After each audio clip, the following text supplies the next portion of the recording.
Good afternoon. I'd like to call the meeting of the City Council, the closed session. We have one public comment, Mr. Andrew Coleman.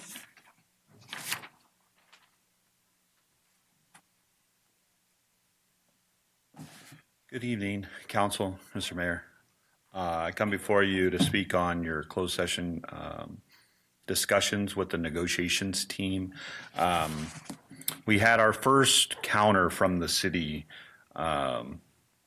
last week, and we were actually very disappointed with the position the city came in at. We were told by your guys' negotiator that the city had said that all priorities were into wages, that the city had told him that healthcare was not on the table, that everything needed to go into wages at this point. We had provided 33 proposals to him. He decided to counter, even though he said he'd do a full counter, to 10 of the items. So we didn't have very good movement. We feel as a group, myself and the negotiating team, that the city is stalling and not working with us. And we're asking you to give insight. I know you're getting an update today regarding the status. Later during public comment, we'll have our members come and speak why this is a priority. Through some of the discussions, your negotiator said he told us his final authority as of right now. I know based on what he said, and I feel like he's telling the truth, that he's going to ask for additional authority. At this point, wages are a priority for our group, but also healthcare. Healthcare is critical in this time. We all live in this economy. We all know how the prices are rising. We need to prioritize this across the board. Our members are ready to prioritize that, and they'll be speaking towards that in public comment later today for you. But I wanted to come before you guys went in and spoke with him just to let you know that we do need to put some investment into the employees. We do need to not only invest in the infrastructure of this city, but also the employees that maintain that infrastructure. And one of those things is prioritizing healthcare as well as the wages. You guys have done a salary survey and you guys have that data. You guys came out of pocket to do that. You've invested a lot of money in knowing that knowledge, and we need to take that position that you need to retain these employees that you currently have. And to do that, you have to show them some dignity and respect, and that's through wages at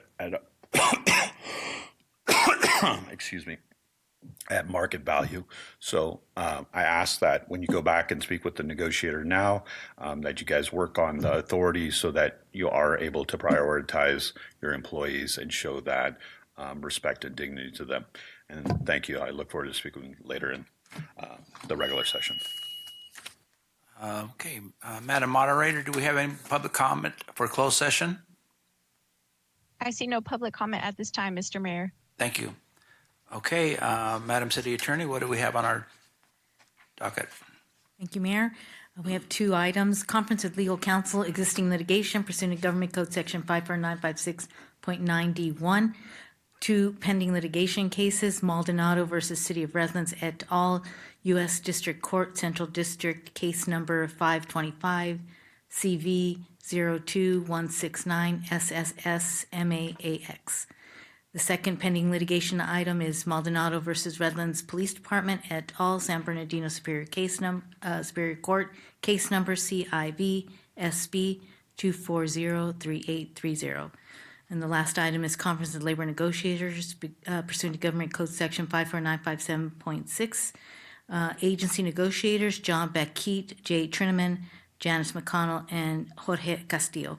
The employee organizations: Redlands Association of Department Directors, Redlands Association of Management Employees, Redlands Association of Mid-Management Employees, Redlands Association of Safety Management Employees, Redlands Association of Fire Management Employees, Redlands Police Officers Association, Redlands Professional Firefighters Association, Redlands Civilian Safety Employees, and Teamsters Local 1932 Redlands Chapter. All right, thank you. We stand in recess till closed session or open session at 6. Thank you.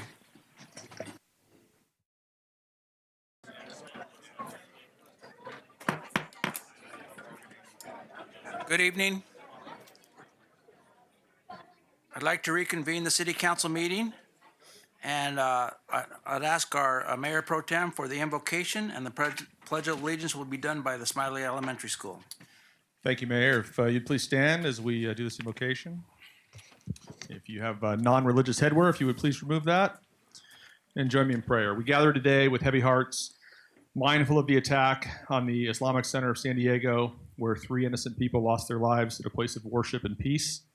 We hold their families in our thoughts and honor the memory of a security guard described as heroic, a man who gave his life protecting children and staff in their most vulnerable moment. May we as a community recommit ourselves to the principle that hate has no place among us, that every person of every faith deserves to feel safe in their house of worship, in their neighborhood, and in their city. As we take up the work of this council today, may we be guided by compassion, by courage, and by a deep respect for one another's humanity. Let our actions here reflect the kind of community we choose to be, one that stands together against violence and hatred. Amen. And I believe we have Smiley Elementary for our, come on up for the pledge.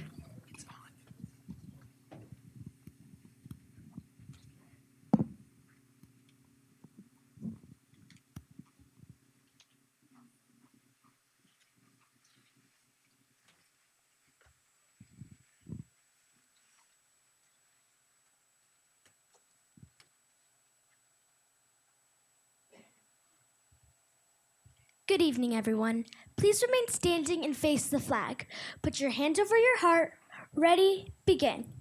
I pledge allegiance to the flag of the United States of America and to the republic for which it stands, one nation, under God, indivisible, with liberty and justice for all.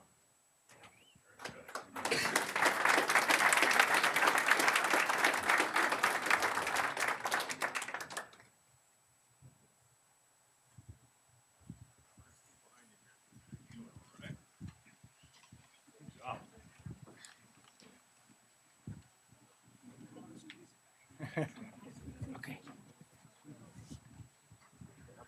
Everybody good? Okay. Got a window? Right here, okay? All right.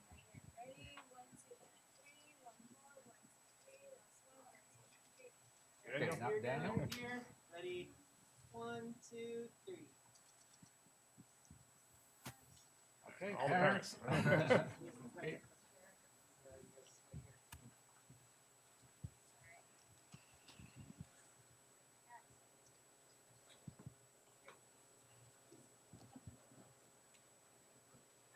All right, Got 'em all? We're good.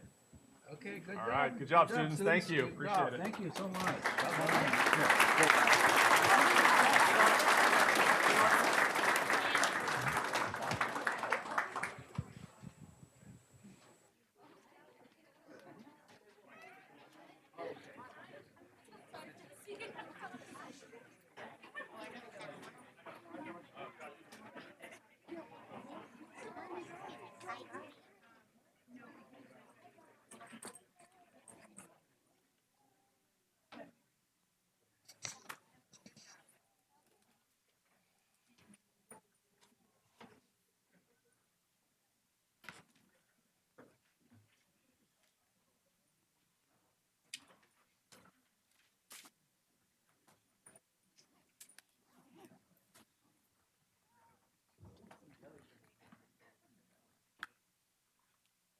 All right.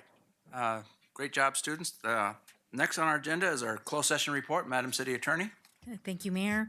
For all items on the closed session agenda, there was no reportable action, and that ends the closed session report. Okay. Now I'll turn it over to Mayor Pro Tem Mark Shaw.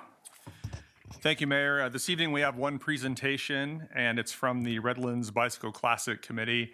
As you know, the city is a sponsor of the Redlands Bicycle Classic, and there's a presentation that'll be made by Mr. Scott Welsh, who is the communications director, and with him is Eric Reiser, Dan Rendler, Brian Zander, and this year's, I believe, we have the presenting sponsor, Mr. Jeff Padgett, here as well to join us.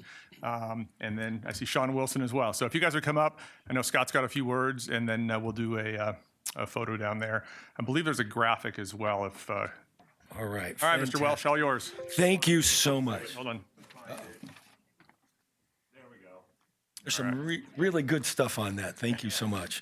Well, we are very honored to be here tonight on behalf of more than 300 volunteers, an executive committee led by our own Mayor Pro Tem Shaw, working year-round, whose shoulders we stand on to produce the longest continuously running professional stage race anywhere in the United States. 40 years since 1985, which is a remarkable feat for an event anywhere.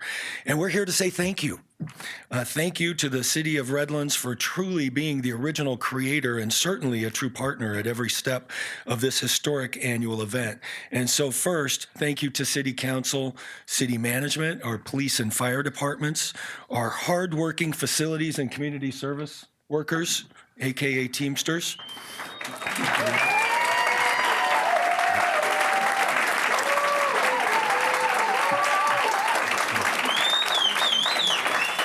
I didn't invite to know that would happen. And really, thank you for your enthusiastic support for an event that is a world-class sporting event, but one, as we always like to say, is so much more than a bike race. We are often asked, how does this impact the local community and how many people attend? Why do we get fees waived for an event like this? And thanks to city leadership, in the last few years, we know through technology how many people are there, and they wisely introduced technology, and we determined that there were 30,000 people in Redlands over that weekend, 9,000 Redlanders and 21,000 people from out of town, which is remarkable for in any event, and it's a fantastic tourism number, and that even includes raining partially on Sunday. So we're very excited about that, to have that technology. So thanks to the city for employing that. And I might add, we invite folks from out of town to come to Redlands. When we do, they spend money. They frequent our restaurants, our bars, and retail shops. The Bike Classic is good business for Redlands. And there are a few facts and figures that are on the graphic that I will paraphrase. It's a little bit hard to read that. But this year we had 188 pro men racers from 26 men's teams, 142 women in the pro peloton, which is a record for us that we are extraordinarily proud of. And it's remarkable for any bike race anywhere at any level. And that came from 22 women's teams. 236 amateur racers raced on the course, 659 youth races, and we even added new categories for 1 and 2 year olds and a special needs student category from ages 1 to 17. 270 participated in the newly formed Legends Fondo, which is the recreation ride that rode all over different courses all over our community and a little bit outside. And we even had 393 runners come to the Redlands Bike Classic 5K. Imagine that. Almost 400 runners came to a bike race. I would be the other way around. But 400 runners came, and thanks to the incredible leadership of local teacher, Mr. Brian Zander. Where's Brian? There's Brian. As the media director, I'm very proud of the media that we both produce and attract. We have a local social media team that delivered 2.4 million views during the race week. It's remarkable. And a few days before that, we had 450 radio commercials, 8 regional digital billboards that had 1.2 million impressions overall. The Redlands Community News created a custom program that was delivered to 30,000 local homes, all inviting people to come to Redlands and the Redlands Bicycle Classic. A remarkable feat. In addition to that, one of the hallmarks of our event is that we house local riders. Professional is just a term used for bike racers. Many of them don't make much money. They may get a free bike, so they need a place to stay.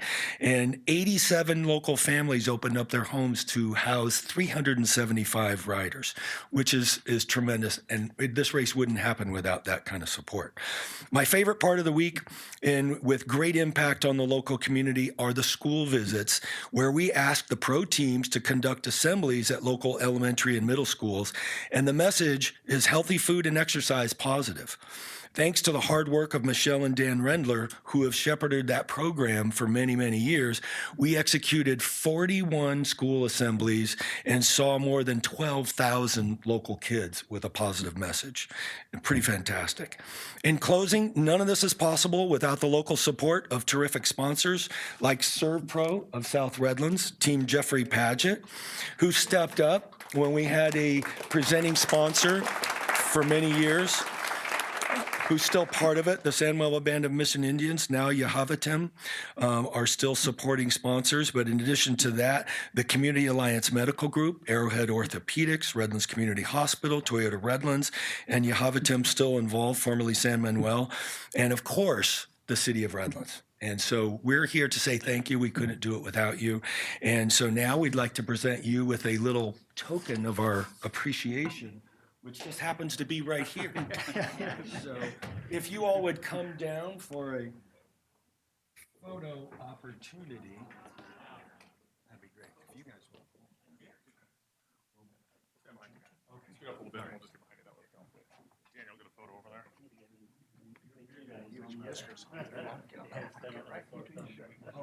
I'll scoot over. Go ahead. Right there.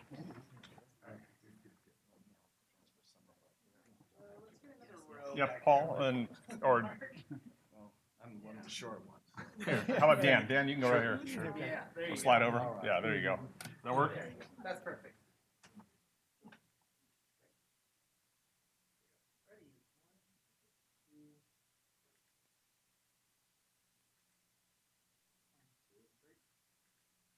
Awesome. Our new city council chamber. That's right.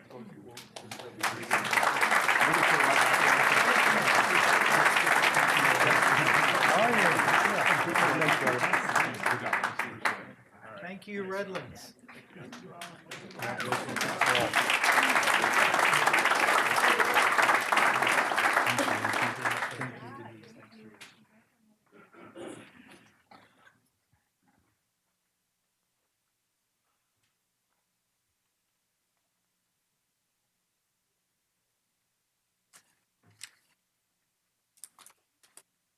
Okay, next we'll go to our public comment. The first speaker I have is Robin Lafelt. Thank you.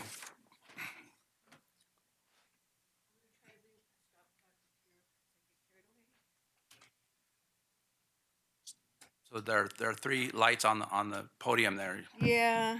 When you get to the yellow, time to wrap it up, and then the red will come on. Okay. Thank you. Okay. Hey, my name is Roberta Lafelt, Robin Lafelt, and I've been here before about the Boys and Girls Club. I was going to come here and talk about how the wall is too short. The place wasn't built for the way that it was used. If it was used the way that it was built, we wouldn't have a problem. But because they have now made that the hub of their Riverside, San Bernardino, IE area, okay, still using this little bitty facility.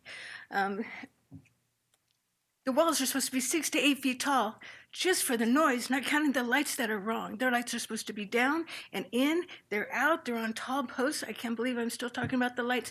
The amount of noise. The not school bus. They're school buses, but they're from American Student Transport. So all of these other kids are being brought down. My thing is I wanted to talk about that stuff, but then I found out that the 3 years they have made us the most miserable. Their revenue has gone from $6 million to $15 million. There is no reason when they have that kind of money for us to be put out for the Boys and Girls Club in the way that they want to restructure themselves. This has been ridiculous. These are multi-generational families in these houses, and we're being daily, and even on the weekends when they're not there, affected by their misuse of this property. Okay, the city is responsible. You guys rent to them. They aren't following their own rules for how they're supposed to be in a residential area. I brought you some pictures. I brought you some graphs that shows you that financial growth. There's a house right next door that's vacant right now that's for sale. How about we spend some of that money and we start with some parking? There's a place on the edge. They added that fence. On the north side, half of the grass is dead and half of the grass isn't dead. I can only assume that they're expecting to extend out to 5 feet within that fence. There should be, I'm begging you, please put a moratorium on any kind of growth in programs or for the physical the physical facility until the neighborhood issues have been addressed. This is a travesty that we have been so put out in this neighborhood that we call home. Well, they're more than doubling their revenue at our expense. The city, you got to step up, man. You brought them, this monster, into our neighborhood and left us to deal with it. So the people that live right next door, she has health problems, she's got a toddler, and the wall doesn't even go to the bottom of their lights, so that to the bottom of their windows, so that means all that noise is coming right there. How can they have any kind of life of value there with that happen daily? We've got a gardener, they have artificial grass, they have hardly any grass. He's there with gas equipment for 4 hours every Saturday.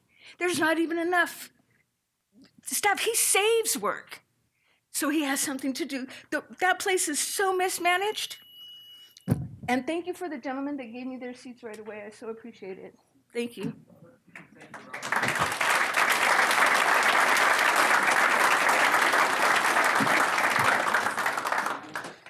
That's my phone number because of my age. Listen, somebody called me at 8 that next day, but if they leave me a message so I know that I can answer that particular call, because I would love to speak to you guys. I'm begging for more time. Thank you. Thank you for checking that box. Next up is Andrew Coleman.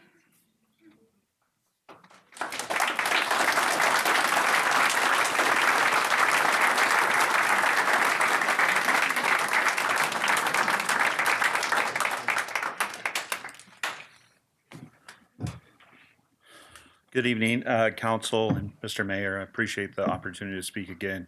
My name's Andrew Coleman. I'm the Teamsters business agent representing the Teamsters of the City of Redlands. We're here to ask the City Council to bargain in good faith with us. We've come to the table. We're coming to the table every time in good faith, and we feel like your chief negotiator is extending and playing games and pushing an agenda.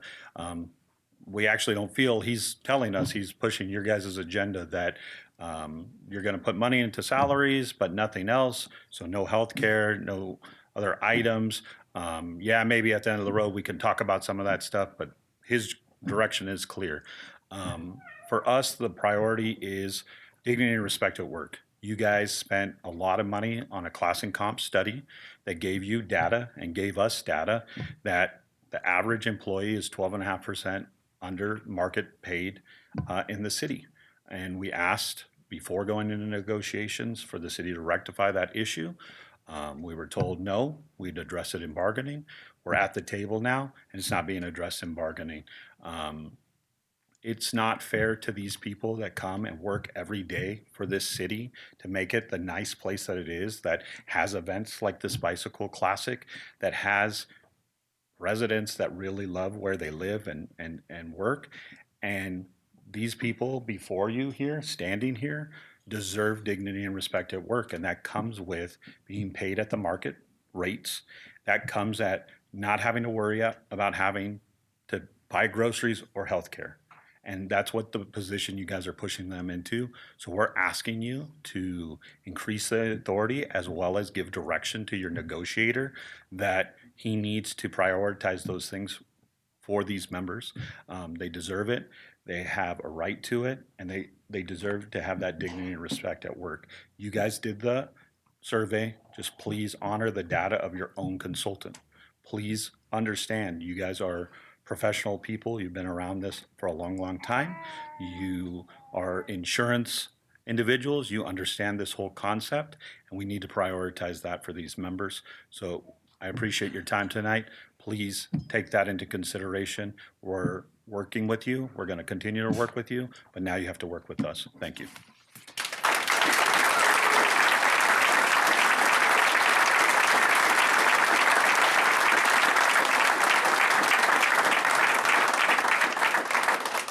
James Estrada.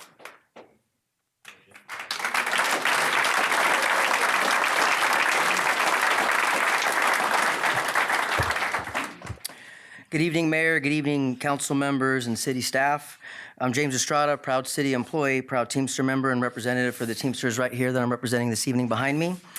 I was hoping that I wasn't going to have to come back up here this evening to talk on this topic. The whole point of this negotiations part of it was to avoid what happened 3 years ago, but yet here we are again. Same exact issues pretty much. So I ask all you council members, are you not aware of the offers that are being made at the table? We find them disrespectful. We find them offensive. That being myself, my members, your city employees that are working for the city day in and day out to keep this city running. You guys have been offering to us zero in healthcare, and to us, that's a clear sign that health of your employees is just not a priority here for your team. And livable wages and healthcare is a priority for us. We made that clear to your team numerous times on a few different meetings that we've already had. The salary study survey is another thing that we're still mind-boggled about. We're not sure what happened. You guys invested money into a salary study survey, and I'm just not sure of any city that's ever invested money into a salary study survey so publicly to their employees to put hope out there that maybe there was going to be a difference. And you showed us that, you know, where we're behind, some possibly going up to 34%. And there has been zero effort that we've seen on this end to do that. I'm not sure why no one's been tasked on this end to do that assignment. That would help clear up a lot of this issues that's happening right now in negotiations. But the opportunity's still there. It's still not too late. You guys have that data. You guys can still make the difference. You guys can still talk with the team that's negotiating with us, and you guys can be that change. You have that option right here. I'm putting that out there here for everybody to know, and I guess we'll hear about it at the next negotiations if that's something you're taking into consideration. What else do I have here? At the end of the day, you know, again, negotiations, like I said, they're offensive. I've been here for 20 years. And I'm embarrassed to tell my family the offers that you guys have been giving me. I'm a 20-year employee. I clean sewer lines for this city. I'm proud to do it. You guys see me on my public outreach. I'm out there. We're engaging. These Teamsters engaging in the community. And the fact that we're offered what we're offered is just, I'm just blown. I'm just totally offended by it. So at the end of the day, these actions are representing that. They're representing how we feel. They're representing what your team's bringing us. We're not happy. A lot of us, none of us are happy at this point in time now. And that's exactly, like I said, what these actions are about. So it really feels like the city at this point in time is drawing a line in the sand, and that's becoming very apparent to us. And I'll leave you on this like I did last time. I encourage you guys to invest in your city employees like you guys have invested in city infrastructure. Thank you.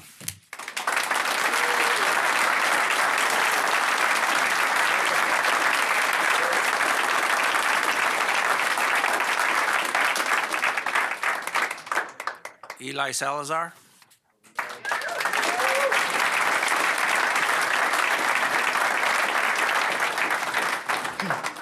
Well said, James. Good evening, Mario, Mayor, fellow council members. My name is Eli Salazar, and I'm a proud city employee. I'm the supervisor for the water department. I've been with the city for 10 years now. Also had the pleasure of working with you, Mario, until you so graciously retired, left us all behind. But as city workers, we deserve dignity, respect, fair wages, and affordable health care. And we're asking that the city start prioritizing the people who keep this community going, like the water division that provides a special resource to its community, and all the other departments that are represented here today. So thank you.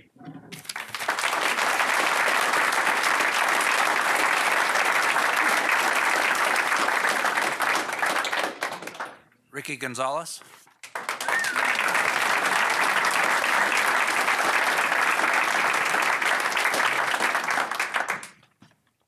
Good evening, Mayor, Council, and City staff. My name is Ricardo Gonzalez, and I am proud to work for the collections maintenance worker for the City of Redlands. I've been working for 5 years. The city deserves respect, fair wages, affordable health care, and I'm asking the city to start prioritizing the people who keep the city running. And I am a Teamster.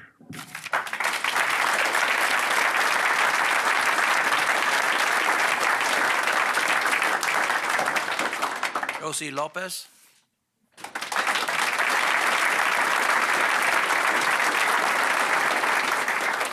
Good afternoon, Mayor and members of the City Council. My name is Josie Lopez. I'm a new employee in the City of Redlands. I'm currently studying law. I came into this process wanting to better understand how compensation decisions are made and whether employees are being paid fairly in compensation to surrounding cities. The city spent $192,000 of taxpayers' money on a professional classification and compensation study comparing Redlands' pay structure, classifications, and overall compensations to nearby agencies. The study found that Teamsters employees are paid on average 12% less than employees in comparable cities. What is difficult to understand is why the study is considered credible when portions of this supports management positions such as claims that our benefits may be stronger than nearby agencies, but is suddenly dismissed as informational only when it highlights the employees are underpaid. If the city invested significant public funds into the study, then findings should be acknowledged fairly and consistently, not selectively depending on what side they support. As someone newer to the organization, a single mother, and someone currently studying law, this raises concern about equity, transparency, and employee morale. I truly enjoy working for the city and value the opportunity to be part of this organization. All I and many other employers want is a fair contract that reflects the value of work being done every day. I have also learned the importance of consistency, fairness, and accountability in decision-making. Employees should feel that the information gathered through the professional and costly study is being used objectively, especially when it directly impacts people who keep the city running every day. Thank you.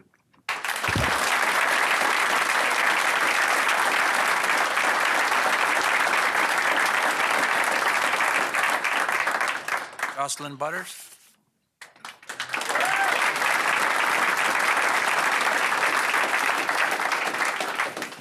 Good evening, council members, city staff. My name is Jocelyn Butters, and I have proudly served this city for the past 14 years. I genuinely enjoy the work I do and value the opportunity to support my department every day.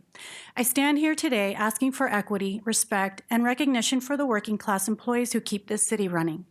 The city has known for the last 3 years that negotiations were approaching and that wage adjustments would eventually need to be addressed. This city prides itself on being fiscally responsible and has remained financially healthy for many years. Because of that, I hope that the city gives careful consideration to the areas of this contract that have the greatest impact on employees and their families.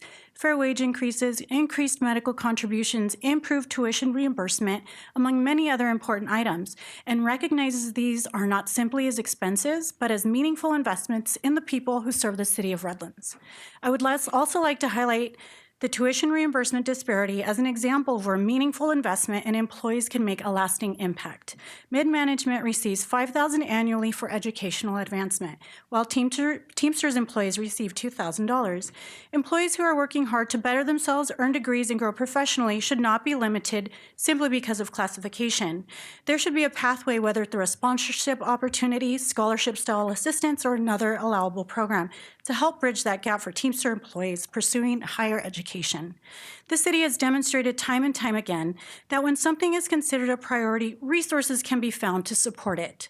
Investing in employees is not a loss. It is retention, it's stability, it's institutional knowledge. Right now, too many talented employees view the city as a stepping stone because they know they can leave immediately and earn more elsewhere. The constant turnover costs the city time, money, productivity, and morale. Competitive compensation and benefits are not just about fairness, they are smart business decisions that strengthen an organization long term. At the end of the day, the people making these decisions are not the ones struggling with rising medical premiums, tuition costs, and inflation. Teamsters employees are not asking for an outrageous increase or an unrealistic demand.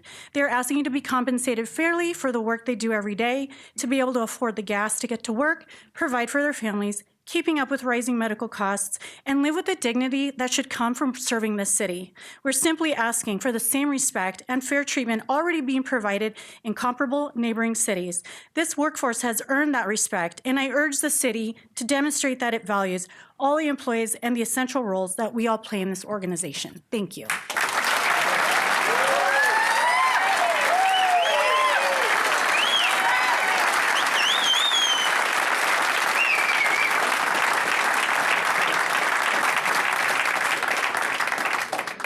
Brazil.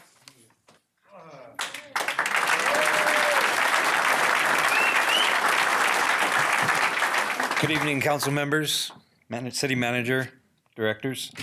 My name is Eric Brazil. I've worked for the city for 9 years first as a grounds maintenance worker in the Parks Department. Now proudly serve as a water treatment operator at the drinking water treatment plants and the wells. We provide a consistent, good product as far as the water is concerned. I think you all might agree. When you drink the water, it tastes wonderful, doesn't it? So I'd like to ask that you realize that city workers deserve respect, fair wages, and affordable health care. And I'm asking the city to start prioritizing the people who keep this community running. One thing I do want to say is consistency is very important as far as staffing. We don't like to lose people once we've invested in what they can do. And the technical aspects of learning the job that I've started at to where I'm at now, I can really see how important that is. So consistency in the small crew that we have that do what we do is very important, as well as I'm sure it is in every other department. So if you can see that and agree that that is very important, that's why we're all here today, asking for that respect and that dignity and your recognition of what we do. Thank you.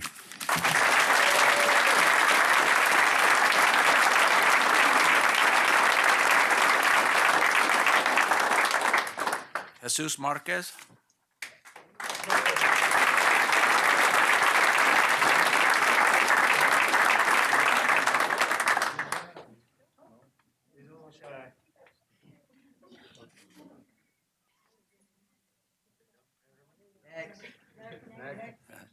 Jason Lean.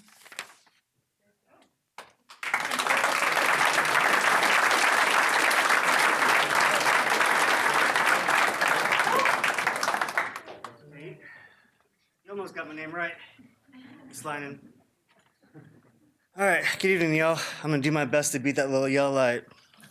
So, my name is Jason Lynan. I've been working with the city of Redlands, probably coming to work every day for that man right there. Where you at, James? Somewhere? There you are. Been with him for the better part of 8 years. I'm in sewer collection, like I said, so if you don't know what that means, we keep the yucky water going where it needs to go every single day. And as of right now, we're getting up at 3:30 in the morning, in the office at 4, at the door at 4:30, no later than. So we have this issue with the proposals coming in. The wages are not what we wanted them to be. Plain would say there's kind of like a slap in the face, and I kind of agree with that. Us city workers, myself, and everybody else sitting around here that wearing Teamster shirt like I am, we deserve respect. We deserve fair wages, and above all else, healthcare. Isn't that what it is all about? So I'm just asking you guys behind the bench to consider that when it comes down to the negotiations done by James and Ricardo and almost me. I almost made the bargaining team. We're just asking to do what's necessary to keep the city running. Those that invest their time during the week, getting up at 4 o'clock like we do, 6 parks, water treatment, wastewater collections, every single department, including yours, Mario. So with that being said, I'm a Teamster, and the rest of these shirts say the same thing. Thank you.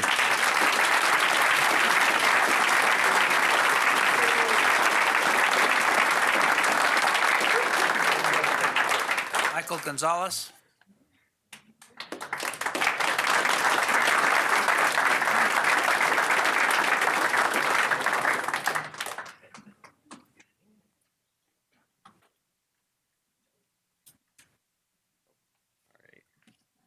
Good evening, Mayor. Good evening, City Council. My name is Michael Gonzalez, and I've worked for the city for 3 years. I'm very proud to be part of this organization, and I'm proud to be part of this wastewater collection team, as you see back there. Fine group of hardworking gentlemen, and like Jason was saying, we're usually the first ones to be out there assisting different departments around the city, and I believe city workers deserve respectful wages, affordable health care, and I'm asking the city to start prioritizing the people who keep this community running. Thank you.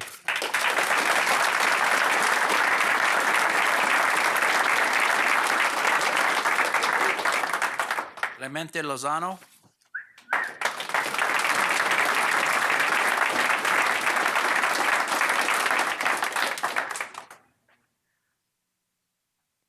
Good evening, everyone. My name is Clemente Lozano. I proudly worked as an equipment mechanic for 3 years for the city of Redlands. City workers deserve respect, fair wages, and affordable health care. And I'm asking the city to start prioritizing the people who keep this city running. Thank you.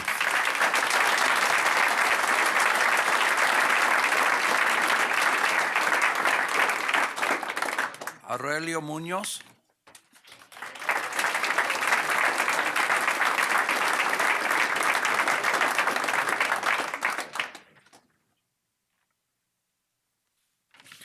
Good evening, council. Good evening, mayor. Good evening, staff. My name is Aurelio Munoz. I proudly work for the city for about 1.5 years. I work as a program aide too. City workers deserve respect, fair wages, and affordable health care. And I'm asking the city to start prioritizing the people who keep this community running. Thank you.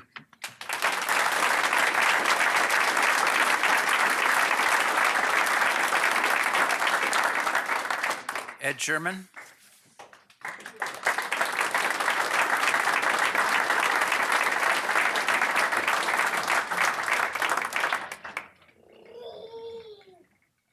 Good evening. I don't know how much of a difference it's going to make. My name is Ed Sherman. I'm a state certified millwright. I came over to work for a city that I've learned to love, being here in California, as a wastewater treatment plant mechanic, which I love doing. But it's my understanding that the pay for my position is 20 to 25% under scale, which I think is wrong. With inflation coming, I don't see anything good coming from that. I don't see this heading in a good direction. To be able to afford gasoline, groceries, your medical, it's getting expensive. I've got a couple of kids and a family to provide for. I know you guys probably don't think about that because you guys are well taken care of, but some of us are struggling in this economy. And I don't want anybody to struggle. So the same thing, I'm here to say the same thing, that the city workers need respect, affordable health care, and at least wages that are comparable, right? So that you don't get a turnover. All right, thank you.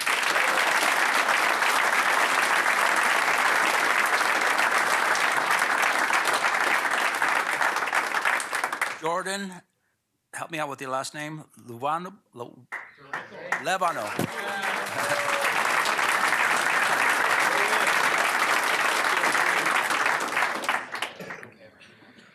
Good afternoon, City Council members and the public. My name is Jordan Duranko. I'm 26 years old and the youngest member of the plant mechanic team for the City of Redlands. Every single day, I drive 45 minutes each way from El Monte to serve the city. I have sacrificed my time, my energy, and my labor for Redlands. I want to be proud of the work that I do here, but today I do not stand before you with pride. I stand before you with a profound sense of anger, frustration, and a deep concern for the future of the city and for the people who live in it. The City of Redlands has trapped itself in a dangerous, short-sighted, and unstable cycle because of systemic low wages and a low lack of competitive benefits for its workforce. The city has earned a shameful reputation in our industry as a training ground. New employees come here, we train them, they gain their licenses, but gather invaluable experience, and then immediately leave for neighboring cities that actually respect, value, and retain their workers. When I hear Redlands dismissed as nothing more than a temporary training ground, it makes my blood boil. The employees standing behind me today are not disposable. We are not nameless faces in boots and uniforms who can just be plugged into a spreadsheet and easily replaced. Look at us. We are the human beings who keep this city functioning every single second of every single day. We maintain the parks where your families play to ensuring that every resident has safe, clean drinking water the exact moment they turn on their tap. Let me be entirely clear about the weight of that responsibility. Our team is directly accountable for operating and maintaining 18 reservoirs, 2 surface water plants, 22 potable wells, 44 booster pumps, and over 400 miles of pipeline running through 7 different pressure zones, delivering an average of 27 million gallons every single day.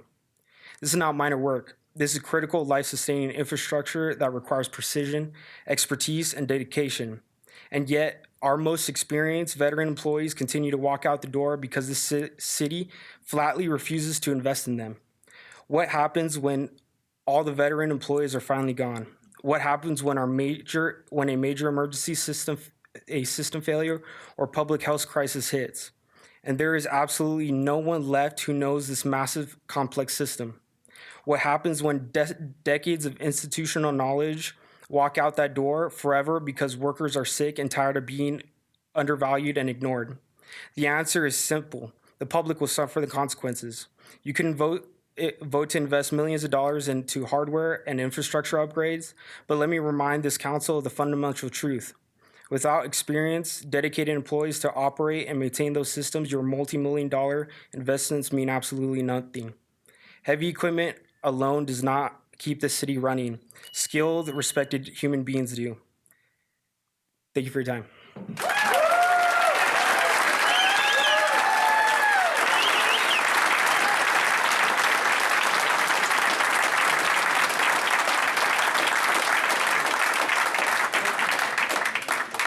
David Giannini.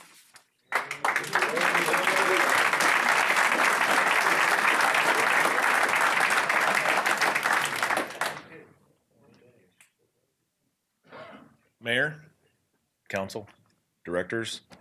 My name's David Giannini, and I've proudly worked as a mechanic for the city for going on 18 years. The two gentlemen that just were ahead of me right now, I work with closely Ed, specifically. I just hired him on 6 months ago. Well, it's between 6 or 8 months. Just like the point that he made, his position in neighboring communities pays close to 25% more than he's getting paid here.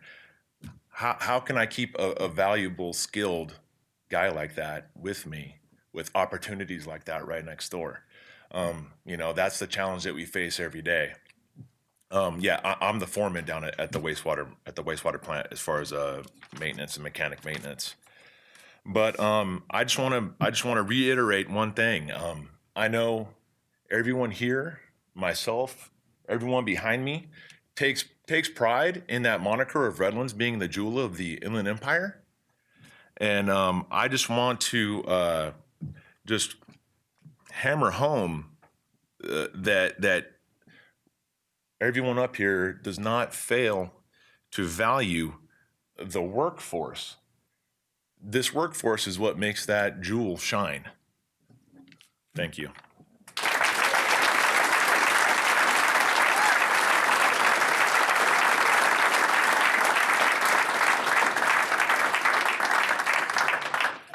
Bruce Laycook.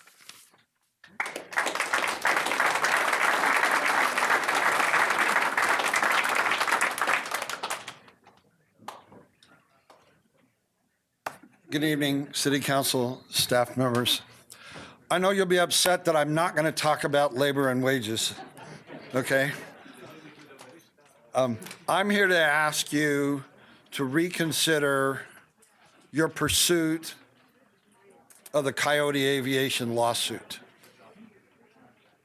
You're spending money fighting a man, Gil Brown, who has been a valued member of our community, an important member of the teaching staff in our city for decades, and you're spending city money for what I deem, and again, this is my opinion, an unjust cause. You can stop this fight, you can settle amicably, and you can stop spending money on a lawsuit that, in my opinion, should never have been started. Thank you. Stephen Rogers.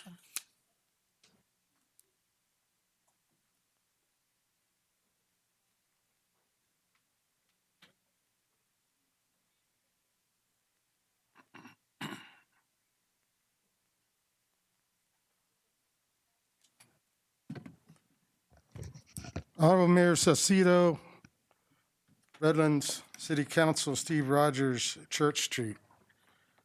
I was at the county meeting earlier today, and I don't know, maybe you guys watched the county meeting today, some of you. But I spoke about something I got in the mail, and I'm going to speak about it here, and you'll understand the reasons in a little bit if you don't already. I got this mailer from a gentleman, Ryan Hutchison, who is trying to become the next auditor, controller, treasurer, tax collector.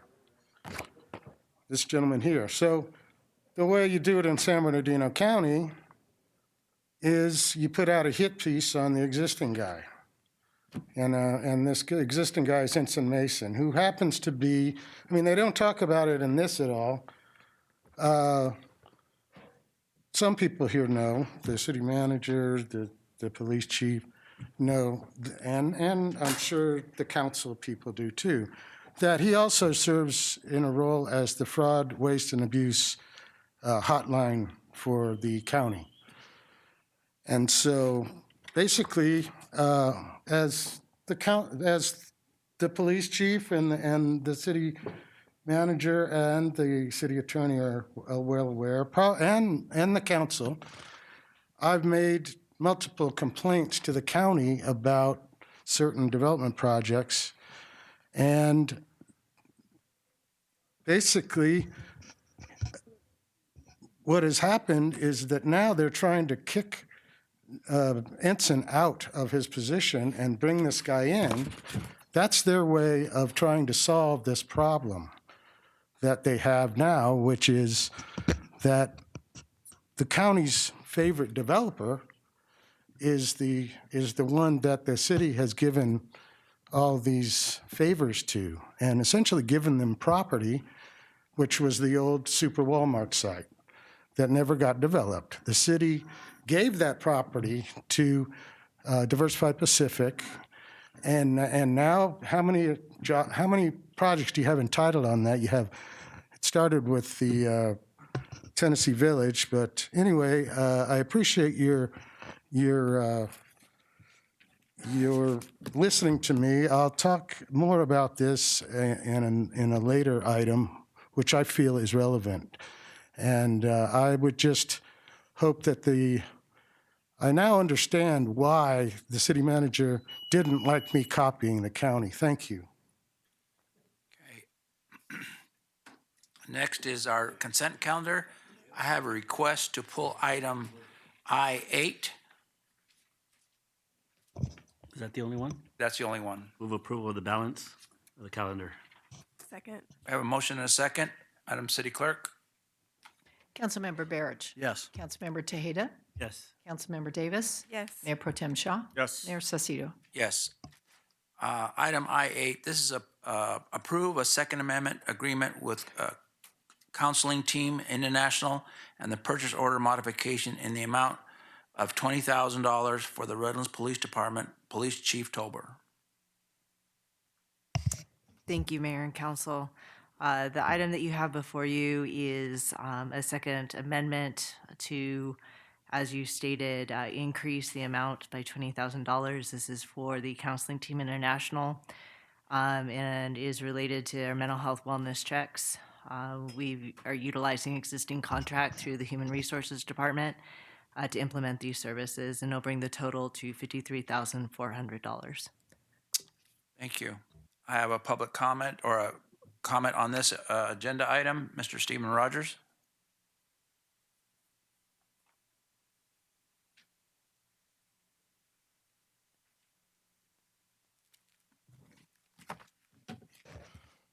Mayor Saucedo, Redlands City Council, Steve Rogers, Church Street.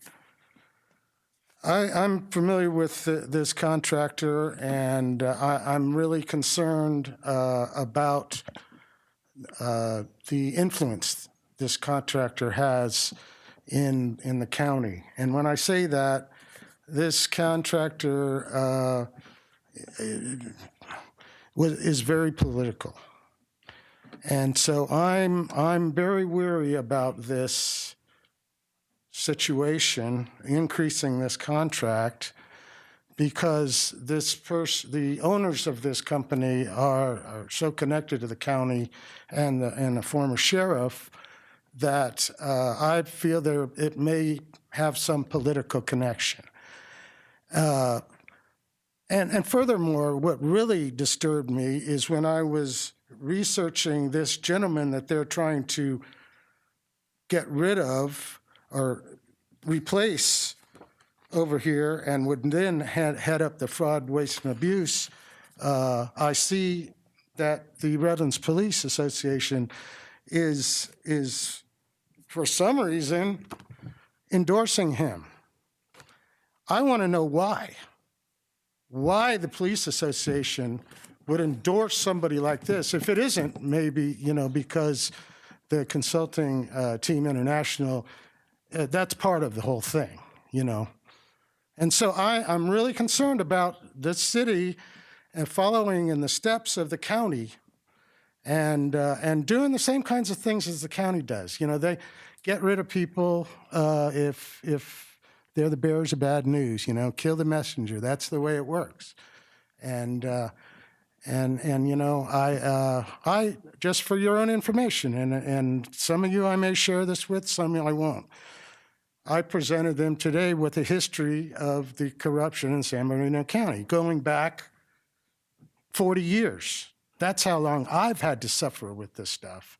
Mario knows a lot about it, and I was even wanting to bring it up to the former, it used to be SBPEA, but now it's the Teamsters, that back when I originally met you and talked to you, that you told me that I'd never work again in this county because I was former SBPEA, which is now Teamsters. And of course, you were vice president of Teamsters while you were a city employee. So, I have a lot of history about the corruption and the individuals here. Think a little bit about these projects you approved out there, and some maybe the Planning Commission approved because you have that way of doing things too. So you guys better get it together because it's going to come crashing down. Thank you. Okay. You want to make a motion? Certainly, I certainly support our mental wellness for our police officers. So with that, I move to approve a second amendment to the agreement and a purchase order modification, the amount of $20,000 with the Counseling Team International. Second. A motion and a second. Madam City Clerk? Councilmember Barrett. Yes. Councilmember Tejeda. Yes. Councilmember Davis. Yes. Mayor Pro Tem Shaw. Yes. Mayor Saucedo. Yes. Before moving on to item J1, we have a request to pull item J2 for a future council. All right. J2 will be continued to the next meeting. Be continued to the next meeting. Thank you. J2 will be? Yes. Thank you. Okay, moving on to item J1. This is a discussion, possible action relating to the Redlands Downtown Morning Market hours of operation and future locations options. Mayor Pro Tem Shaw. Thank you, Mayor. Mayor, members of the council, this is an item that I asked to be put on here based on some complaints and some questions about the current morning market that occurs downtown in the parking lot adjacent to Ed Hales Park that currently runs from 9 a.m. to 1 p.m. And then that parking lot is tied up basically from early in the morning until about 2 o'clock in the afternoon when everybody gets out of there. So I wanted to bring it up for some discussion. You'll see that there's several options that are here. Just wanted to see if we can talk about, first off, I'll frame this a couple different ways. I asked staff, and you saw an email from city staff, from the city manager, about who currently participates in the market.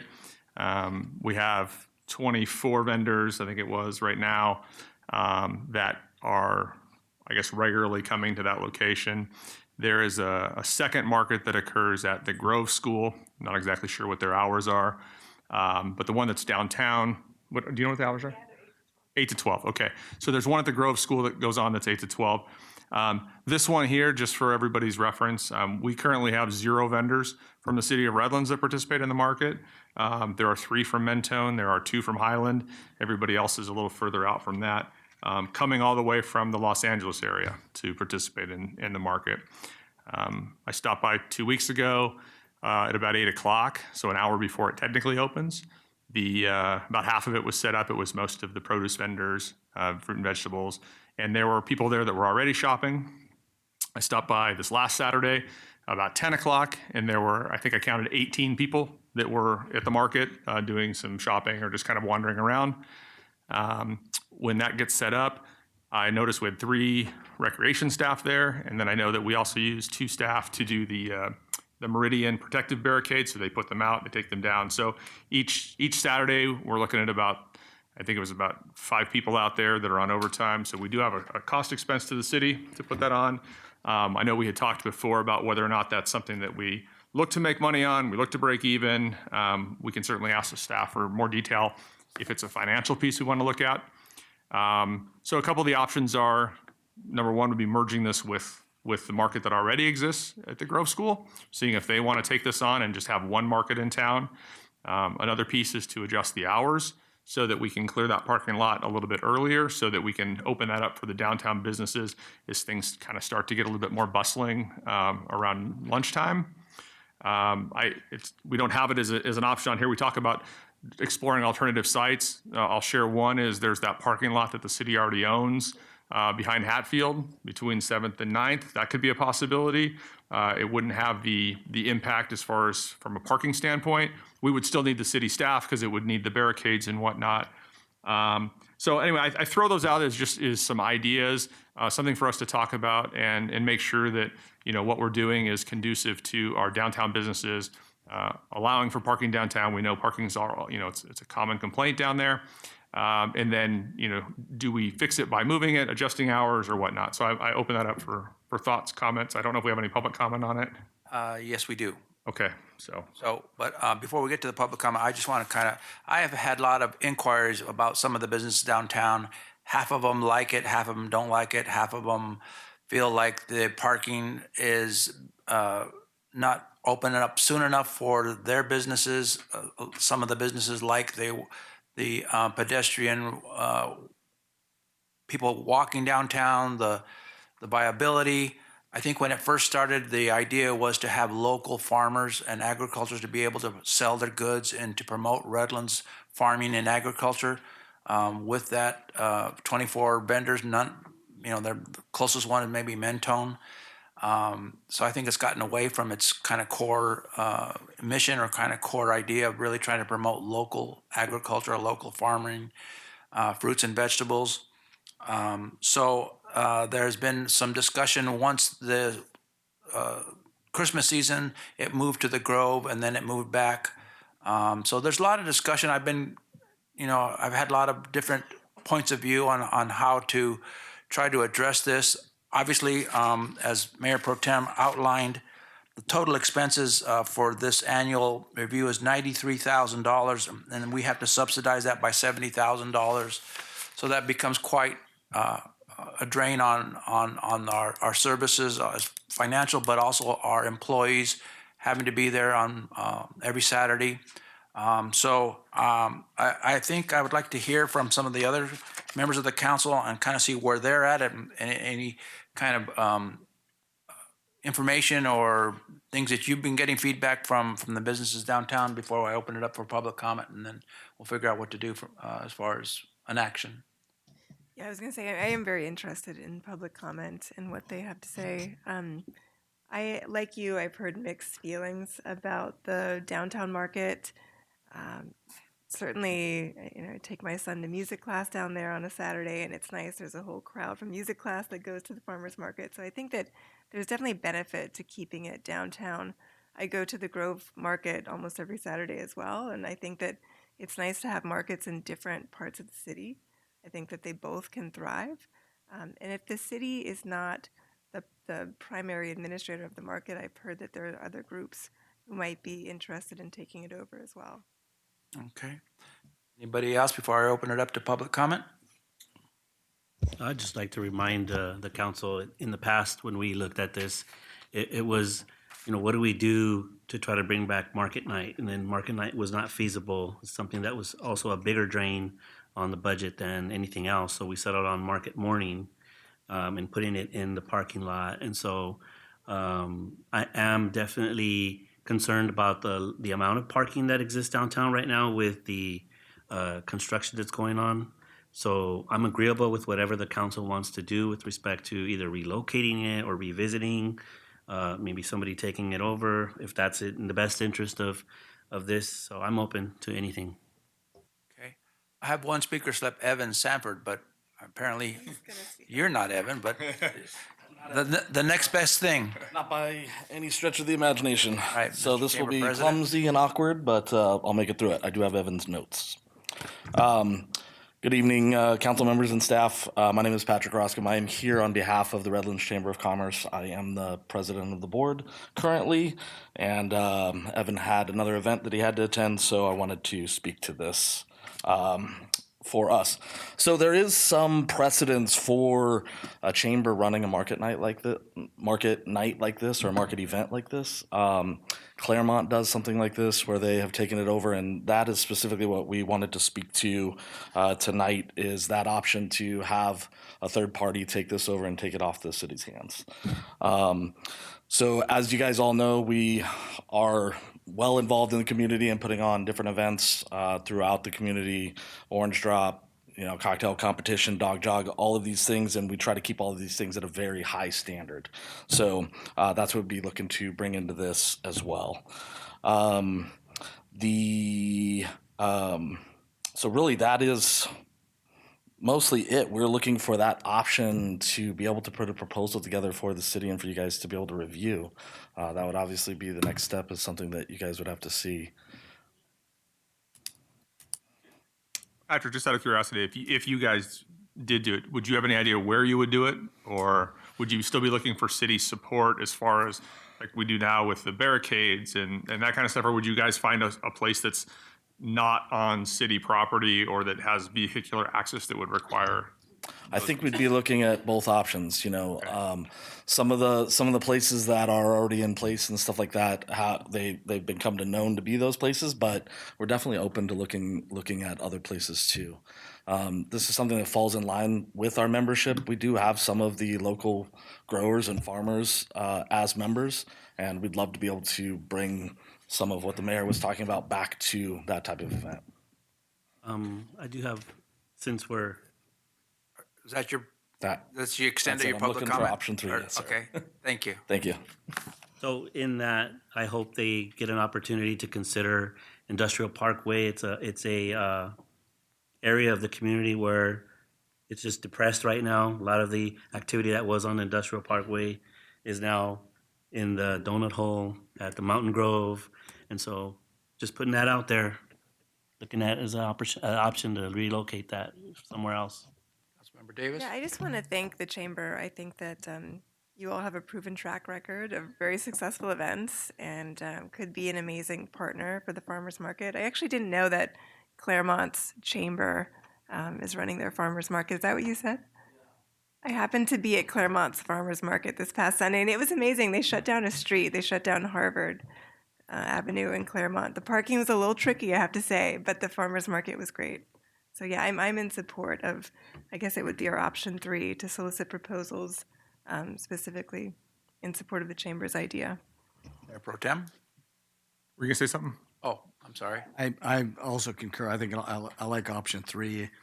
Obviously been involved with the Chamber of Commerce for 40 plus years, as president twice, well, 2.5 times.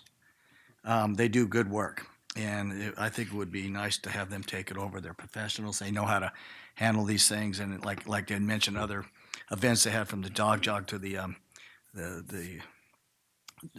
Orange Drop. They do high quality work, and they get people out.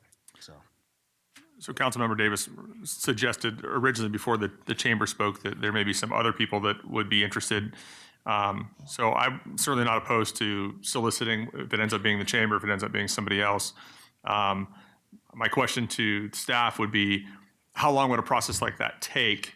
And should we look to, if we're gonna go that route, should we try to go ahead and do a time modification to get that parking lot opened up and then continue to explore the path of the third party piece? I think it's kind of like combining a couple together here, but. As far as modifying the times of the parking lot and everything, that's solely within the council's purview. So if you wanted to take action in the meantime, you certainly could. We would need a little bit of time to put together the solicitation proposals, since we haven't really vetted that internally.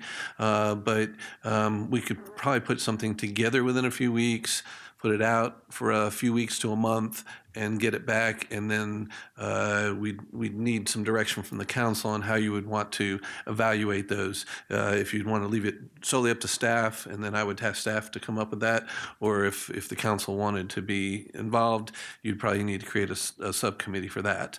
But within a few months, before the end of the summer, we could certainly have something arranged, I think. I think that the earliest we would probably have anything functioning by a third party would be in the fall.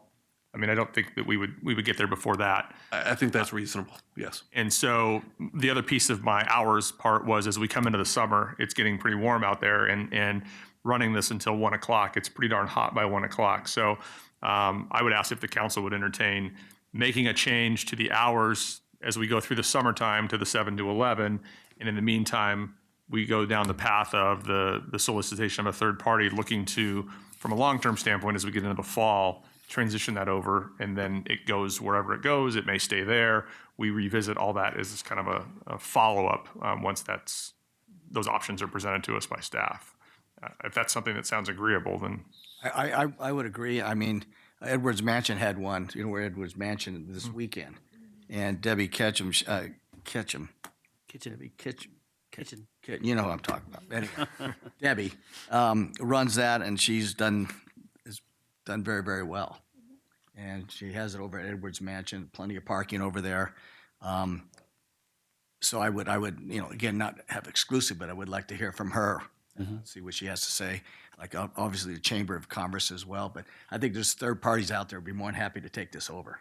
Yeah, I've heard of a few more as well. So I think a solicitation of proposals would be a good next step. Right. I agree with that. fair way to go about it. Fair, yeah. So two things that I was hearing from the downtown businesses. Number one, the parking wasn't available as early as it would help them with parking for lunch or opening at 10 or 11.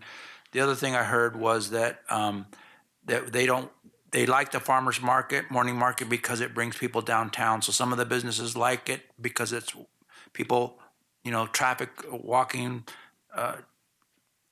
doing downtown. So I would think that maybe option 1 and 3 would be kind of a direction that I would put out to my council members is, change the hours. And hopefully that gets them there early, gets them out. They can open up the parking and then explore near sites downtown. But I would not, I would try to encourage to try to find a location close to downtown and not take those folks that are coming downtown for the experience of a farmer's market and then staying around and patronizing some of the other businesses downtown, because they do feel when it did go to the Grove during the winter, they saw a drop in a lot of their people coming to their businesses. So certainly the easiest solicitation of proposals would be for that same location, for that parking lot at hours that the council would approve.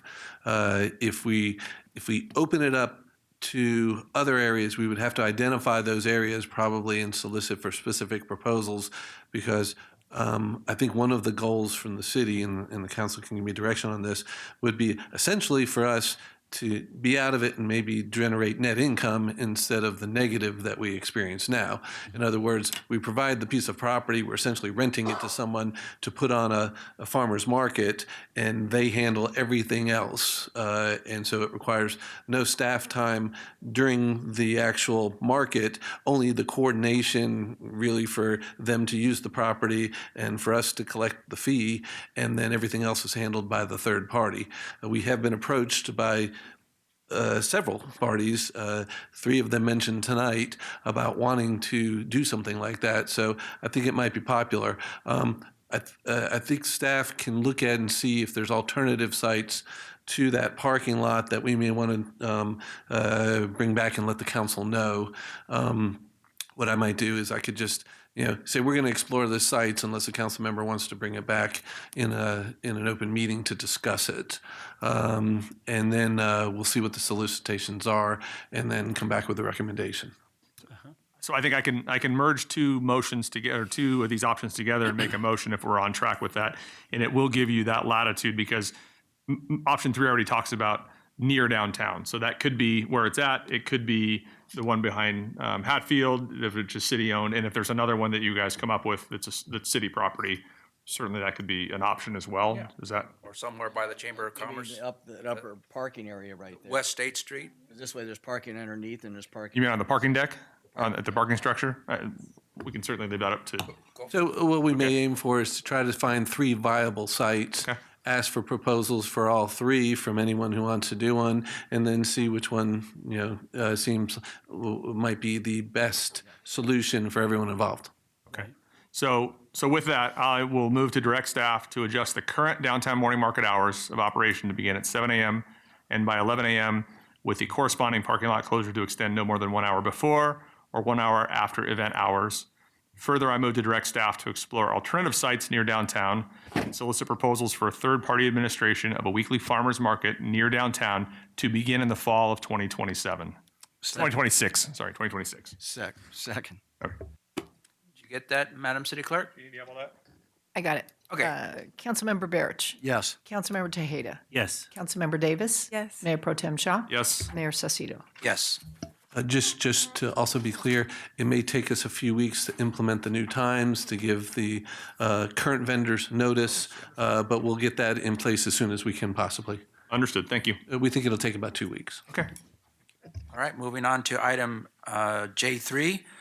This is a consideration of approval of a cooperative agreement with San Bernardino County Transportation Authority for the management and delivery of the construction phase of the Highland Redlands Regional Gap Connector Project in the amount not to exceed $440,396.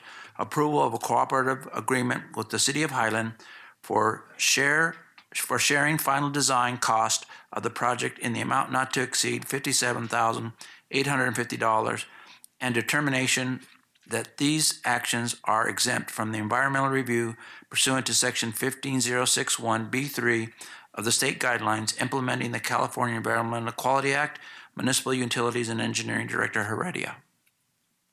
Yes, good evening, Mayor, Mayor Pro Tems, council members, staff, and the public.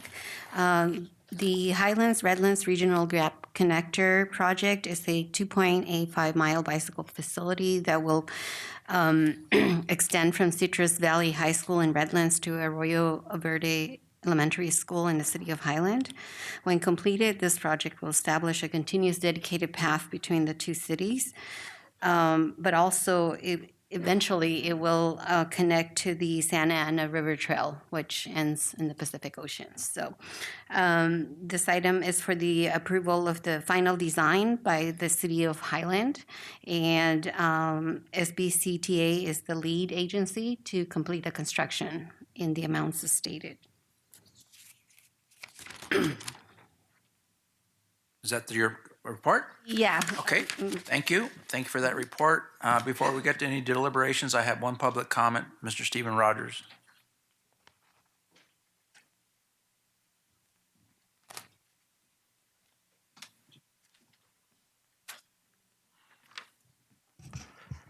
Honorable Mayor Saucedo, Redlands City Council, Steve Rogers, Church Street. Okay, this project, I guess, has already started, and so I was just looking at the agreements that they're asking for now. There's nothing in these agreements about the environmental documentation. I'm really concerned about that. It says something in the staff report that they've, got a clearance from California Fish and Wildlife or something like that, but this is a new trail, if you will, and we just got $2 million for the project from Pete Aguilar, which is federal money.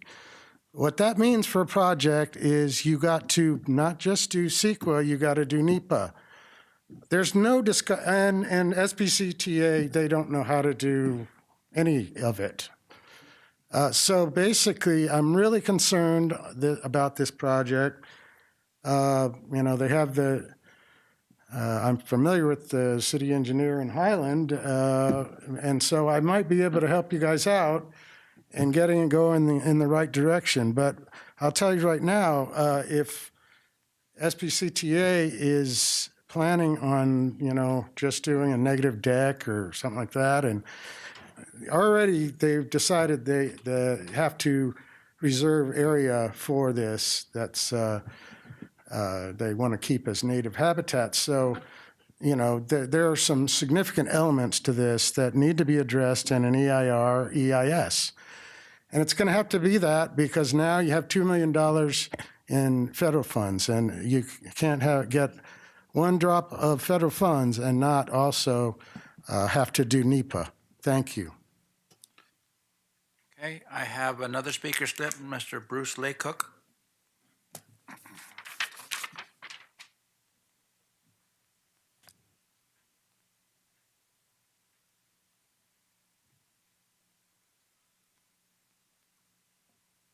I understand that you're going to be approving the expenditure of some money. Does that mean that after the design is completed, that you will then have another vote to approve the funding, or does this vote approve both the design and the future funding? I'm not clear on that. Okay, does that complete your public comment? No. Comment, okay. If it doesn't require an additional vote, then I would expect to see a graphic with where the route is going to be, what it's going to look like, and some additional information so that someone like me, who's a member of the public, who's interested in seeing this go forward, because I think this is a great idea. Is it on the staff report? Okay. Is it going to be like a separate pathway beside the roadway? Because Boulder, those of you that have driven Boulder Avenue, you know that it's kind of a free-for-all out there. And so I have some safety concerns.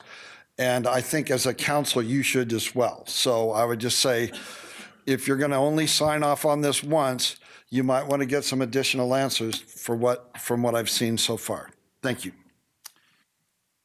Would you like to respond Yeah, I guess I can just briefly say that as far as the permitting, I believe that has been obtained already. So there shouldn't be any issues. And although it's federally funded, and there's various funding sources listed in the agenda report, so they all have deadlines and requirements. So I don't think SBCTA would move forward with this project if they have not obtained all the required permits to do the final design, and it will be a protected bicycle lane pedestrian path. So, yes, and this is the agreements are to proceed to the final design and also for the construction, eventual construction of the project. So this is the only vote that they will Correct. have. Okay. I do have a question. Yes. Or if there's no more public comment? I don't see any public comment. Madam Moderator, do we have any public comment or comment on this item? Mr. Mayor, I see no public comment at this time. Thank you. I did. So my question is, for the good of the public, is there a timeline for when this construction would begin after all of this? Because I didn't. Yes, so the design needs to be completed by the end of this year, and construction will start early next year. Okay, thank you very much. Sure. All right, what's the wish of the council? We get there. I move the city council approve the cooperative agreement with SBCTA for the management and delivery of the construction phase of Highland Redlands Regional Gap Connection Project in the amount not to exceed $440,396. I move that the city council approve the cooperative agreement with the City of Highland for the share of the final design cost of the project in the amount not to exceed $57,850. And I move that that the council determine approval of the cooperative agreement with SBCTA and the City of Highland are exempt from environmental review pursuant to Section 1506 1B3 of the state guidelines implemented California Environmental Quality Act. Second. We have a motion and a second. Madam City Clerk? Councilmember Barrich. Yes. Councilmember Tejeda. Yes. Councilmember Davis. Yes. Mayor Pro Tem Shaw. Mayor Cecito. Yes. Item J4, consideration of approval of an agreement with Procraft Construction, Inc. for citywide plumbing and repair services for a one-year term with two optional one-year extensions in the amount not to exceed $300,000. Facilities and Community Services Director Crocker. Thank you, Mayor, members of the council. The Facilities and Community Services Department Building Maintenance Division is responsible for maintaining city facilities, including plumbing. And while staff perform routine plumbing work, outside contractors are utilized when additional capacity or specialized expertise is necessary. As a result of this need, staff issued a request for bids for on-call plumbing and repair services, and Procraft was determined to be the lowest responsive bidder. In addition, the attached agreement for the staff report has a date of May 5th. That was a typo. The state needs to be modified to May 19th to represent tonight's meeting. Okay, thank you. Any questions or comments for staff? Not, I'll move to approve an agreement with Procraft Construction, Inc. for citywide on-call plumbing and repair services for a one-year term and two optional one-year extensions at an amount not to exceed $300,000. Second. We have a motion and a second. Councilmember Barrich. Yes. No public comment. No public, we have public comment? No? No. Councilmember Barrich. Yes. Councilmember Tejeda. Yes. Councilmember Davis. Yes. Mayor Pro Tem Shaw. Yes. Mayor Cecito. Yes. Moving on to item J5, this is a consideration of a First Amendment to the agreement with Quinmar Janitorial Inc. to increase the total compensation of $1,612,706.58 to $1,957,668.82 and extend a service for 8 calendar months. Facilities and Community Services Department Crocker. Thank you, Mayor, members of the council. This, I'll try to round up those numbers for you next time. This item is an amendment to our existing janitorial contract with Quinmar Janitorial. The amendment is for an 8-month extension to allow time for the future move of the City Hall to the new facility on State Street. The amendment will extend this contract to December of 2026, and I'm available for any questions. I don't see any public comment. I don't have any speaker slips. What's the wish of the council?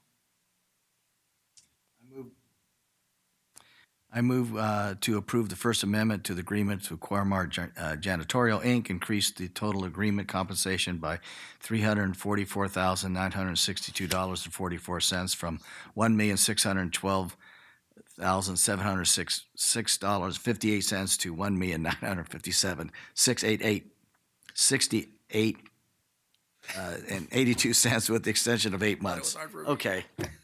Yeah, round up next time, please. Second. We have a motion and we need a second? Second. Oh, did he second it? Thank you. Councilmember Davis. Madam City Clerk. Okay, Councilmember Barrich. Yes. Councilmember Tejeda. Yes. Councilmember Davis. Yes. Mayor Pro Tem Shaw. Yes. Mayor Cecito. Yes. All right, that takes us to K is individual council members' announcements and reports on activities. Who wants to start? All right. I'll start. Mine will go Birthday, first. I spent half of the last week that I was here, or that I was off of the break here from one council meeting to the next. I was ill, so didn't have anything that I can report on. So that's my report. Okay. Councilmember Davis. Sure. Mayor Pro Tem Shaw and I attended the SCAG conference, which was great. I'm sure we'll do a report back on that at some point. Additionally, I spoke at a UC Riverside conference on science for policy. And I also was a panelist giving feedback to high school students at the Inland Civil Rights Institute as part of their civics lab. Really great high school presentations. Finally, I was honored to serve in the inaugural meeting of the San Bernardino Regional Housing Trust. It was a great meeting. Looking forward to being part of that group.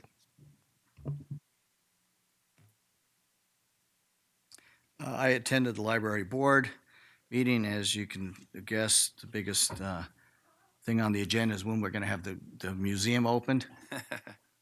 Your guess is as good as mine. But I do want to compliment the library for all the events they put on. Again, we had mentioned that yesterday at our meeting. It really brings people downtown to our parks. They have some fantastic events going on, not just because they have In-N-Out Burger, but I'm sure that helps them, get people down there. But it's really quite an asset. Again, from having the Gettysburg Address to the annual Lincoln March and Shrine. But they do good work, and we hope that the museum will be open real soon, and it'll be in good hands. Thank you. I attended the Mayor's Prayer Breakfast on the 7th, and then on the 14th, I, along with Mayor Pro Tem and City Manager, attended the City and County Conference. It was on a Thursday. Also attended a Eagle Scout honor, achievement honor with Mayor Pro Tem. And then also had the opportunity and invitation by Mr. Tim Rodford. They had an essay contest for some of the elementary schools. The theme was, what does America mean to me? And so it was a great event to hear all the essays that were awarded raffle prizes and gift cards up at the Burge Mansion. And that's just a wonderful event, along with the other ones that they have for the Pledge of Allegiance. And so that concludes my report.